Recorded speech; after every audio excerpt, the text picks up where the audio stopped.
Mga mi, mag-isa po tayo ito sa gilid ng sibuyas at bawang.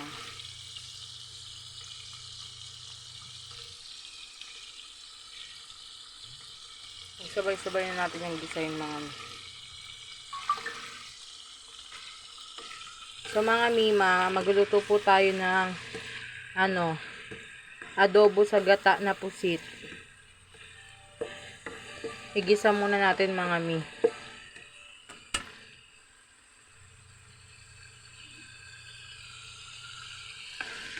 Nasotay-sotay na po natin yung pusit. Kaya medyo okay na yan siya. Yan. Lumabas na ang aroma nila. Isado na natin yan sa set po. Puset.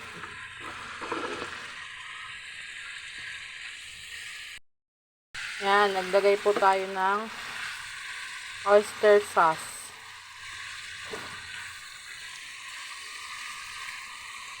Ito yung favorite part ko mga mi pag nagsusutay.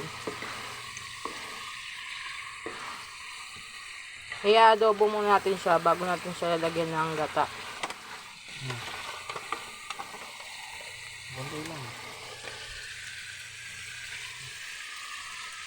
Maglalagay na rin po tayo ng soy sauce.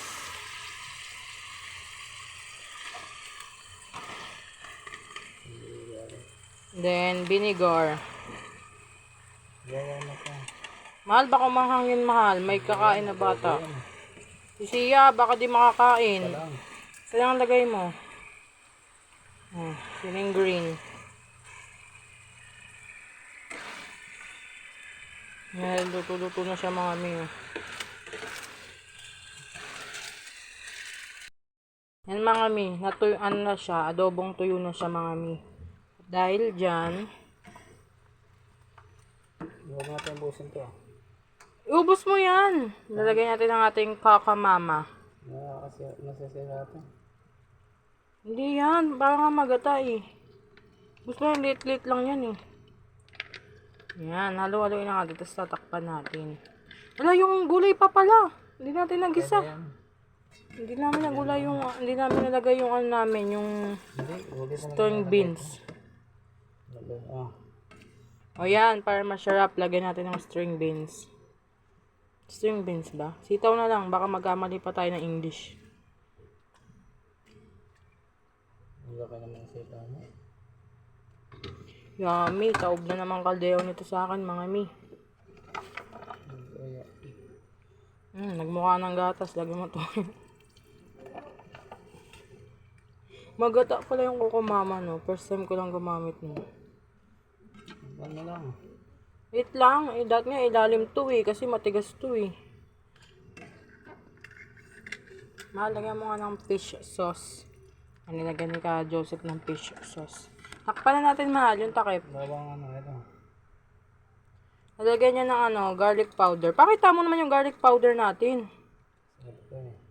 Nilagyan niya po ng garlic powder.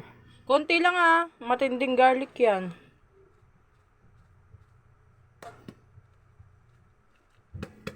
Yan. Takpan na natin, mahal. Mahal, tama na, mahal. Lasang pong bawang yan. Takpan na. Ayan natin siyang kumulo.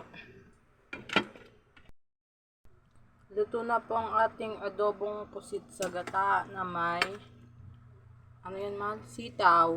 For the go.